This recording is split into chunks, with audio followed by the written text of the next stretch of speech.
Hey friends, welcome back to the Daily Dose. It's your boy Adam. We're coming at you at day number 168. Now I made, day number, got mixed up for a minute there. Day number 168. Now I made a boo-boo yesterday. I said that we had one more day of Song of Songs, and I was wrong. Yesterday was the last day of Song of Songs. So today we are starting a new book of the Bible, the book of Jeremiah. And Jeremiah was a bullfrog. No. Jeremiah was a prophet. Jeremiah was one of the major prophets, and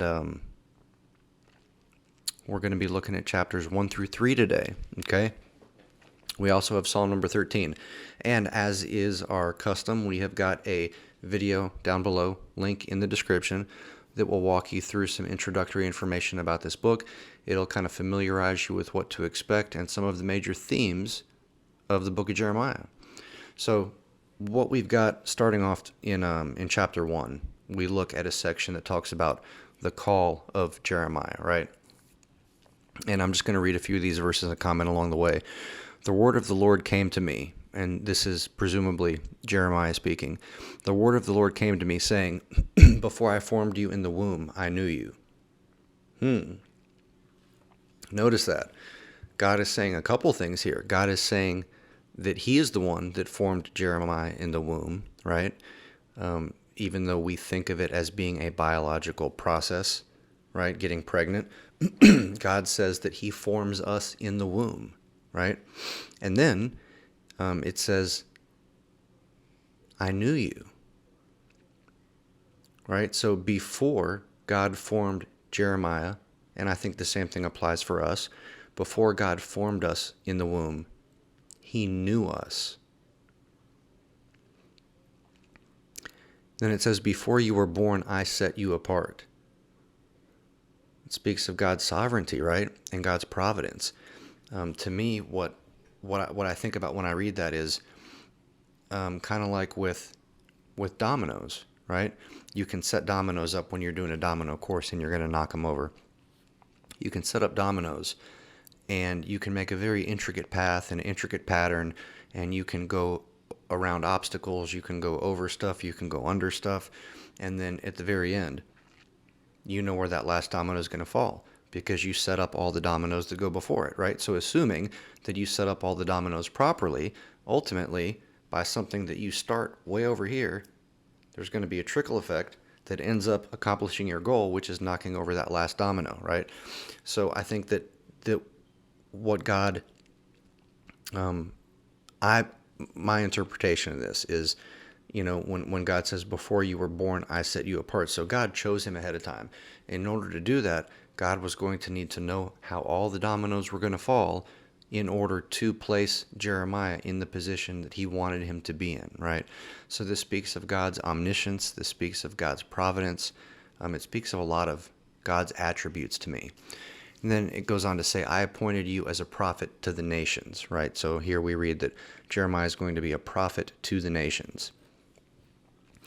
And then we have Jeremiah speaking, Alas, sovereign Lord, I said, I do not know how to speak. I am too young. So now we've got Jeremiah coming with some objections. He's saying, look, I can't speak very well. I'm not a good public speaker.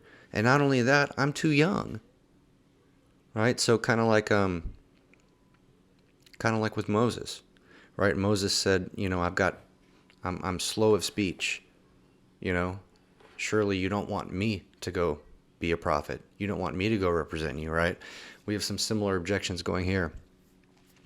But the Lord said to me, do not say I am too young. You must go to everyone I send you to and say whatever I command you. Wow, so God's upping the ante, right? He's saying, look, not only are you not too young, but you're going to go. And not only are you going to go, but you are going to say everything I command you. And you're going to go to everyone that I command you to go to. Do not be afraid of them, for I am with you and will rescue you, declares the Lord. It's a pretty encouraging promise, right? It's also a promise that in our fleshly nature can be very hard to believe, right? God says, don't be afraid. I am with you and I will rescue you. It's hard not to be afraid when you're in a very scary circumstance. So then we go on in the next verse. It says, Then the Lord reached out his hand and touched my mouth and said to me, I have put my words in your mouth. See today, I appoint you over nations and kingdoms to uproot and tear down, to destroy and overthrow, to build and to plant. So here it seems like God is giving Jeremiah power of sorts to do things, to make things happen, right? He's saying that, I'm appointing you over nations and kingdoms. You can uproot them and tear them down. You can destroy and overthrow them, but you can also build and plant, right? The next section kind of goes into a little... It talks about Israel forsaking God, right? That's kind of the gist of it. A few verses from that section are as follows. As a thief is disgraced when he is caught, so the people of Israel are disgraced. They, their kings, and their officials, their priests, and their prophets. So basically everybody. That's pretty much an all-encompassing thing, right? God is saying just like a thief is disgraced when he is caught and embarrassed, so is pretty much all of Israel. They say to wood, you are my father. To stone, you gave me birth. So here I think that God's talking about idols, right? Talking about wooden idols, Asherah poles possibly, and little carved stone idols. They have turned their backs to me and not their faces. Yet when they are in trouble, they say, come and save us. Okay, so here we're getting a little bit more info. We're seeing how Israel, in the good times, Israel is turning their back to God, saying, you know what, we got this covered. We don't need you. We ain't got time for you. We don't need you.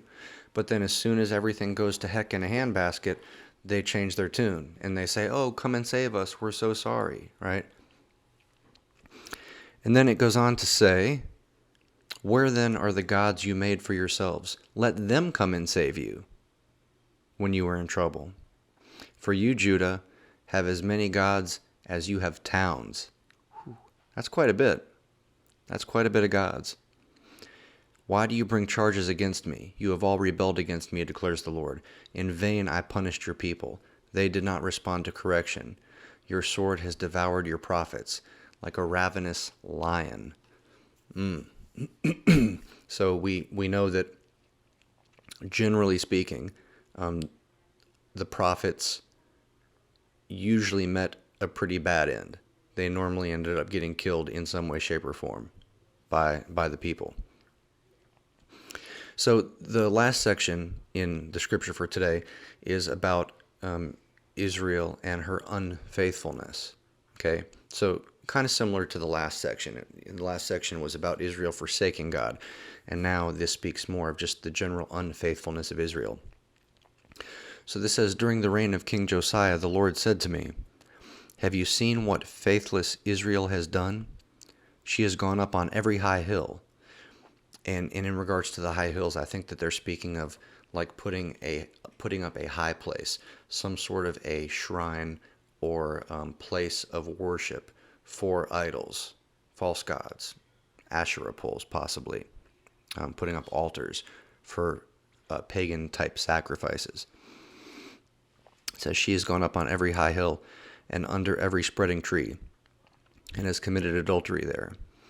I thought that after she had done all this, she would return to me, but she did not. And her unfaithful sister Judah saw it. So now it's talking about, Israel. We've got the divided kingdom, talking about Israel and then talking about Judah. So speaking about both sides of the kingdom. I gave faithless Israel her certificate of divorce and sent her away because of all her adulteries. That's a pretty strong language there to say that. Yet I saw that her unfaithful sister Judah had no fear. She also went out and committed adultery. Because Israel's immorality mattered so little to her, she defiled the land and committed adultery with stone and wood. In spite of all this, her unfaithful sister Judah did not return to me with all her heart, but only in pretense, declares the Lord.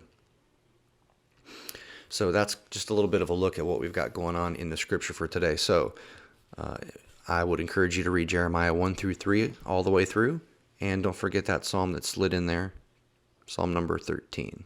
So that's all I got for y'all today, friends. And until we meet again, deuces.